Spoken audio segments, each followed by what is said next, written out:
Hello friends, I'm sharing a little video here about ways that those of you who are reading the Sabbath book but can't come to one of our Sabbath discussions can still participate in our prayerful listening to the wisdom of this book.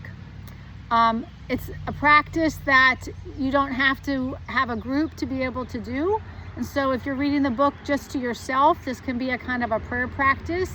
If you're reading the book with a friend or a partner, this can be a practice that the two of you share together. And it's a form of Lectio Divina, which is like sacred reading. And so the basis of this practice is to trust that at any given time when we are reading something with sort of prayerful attention, that Spirit will draw us to notice a particular part of a poem or a chapter in a book that has particular wisdom for us at that moment.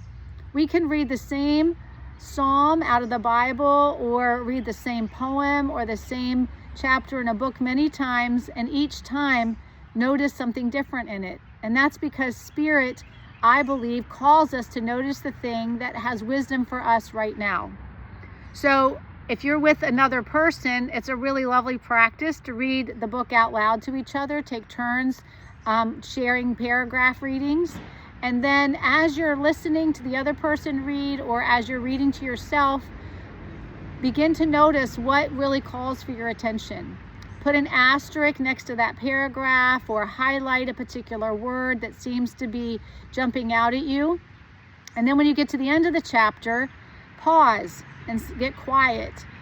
Give yourself, 5 to 10 minutes to go back and notice what you underlined. Maybe there were 3 or 4 different things that called for your attention, and begin to ask the question, what do they have in common? Is there a thread that runs through each of these things? And then ask Spirit, why do you want me to notice this right now? What is it that you want to offer me? What wisdom is there for me in these particular phrases or words that you want me to pay attention to? I noticed this last month as we've been reading through the section on rest, as well as the introduction, that I kept noticing the word surrender when Mueller uses it a couple of times in different ways. And I'm sure I've run across that word before, but it didn't call for my attention the way it did this time. And so I began to ask myself and to ask Spirit, what do I need to know about surrender? Where am I in my life? There are things that need to be surrendered. And I was really, as soon as I asked the question, it became really clear that there might be some things in relationships that I'm in, there might be some ways that I've been doing my job that I need to let go of, that I need to surrender and sort of put them down. And so that's the practice. Get quiet, notice, ask the Spirit for wisdom. And then if you're doing this with another person, share with them whatever it was that came up in your quiet time. Listen to what came up in their quiet time. There's something else that happens for us when we witness and are witnessed by another person. It takes whatever it is that we've been learning from Spirit, and it brings it to another level of awareness, a deeper knowing. And sometimes what somebody has to offer us as they witness us helps us still see something new in it that Spirit is wanting us to learn. So that's the practice I recommend.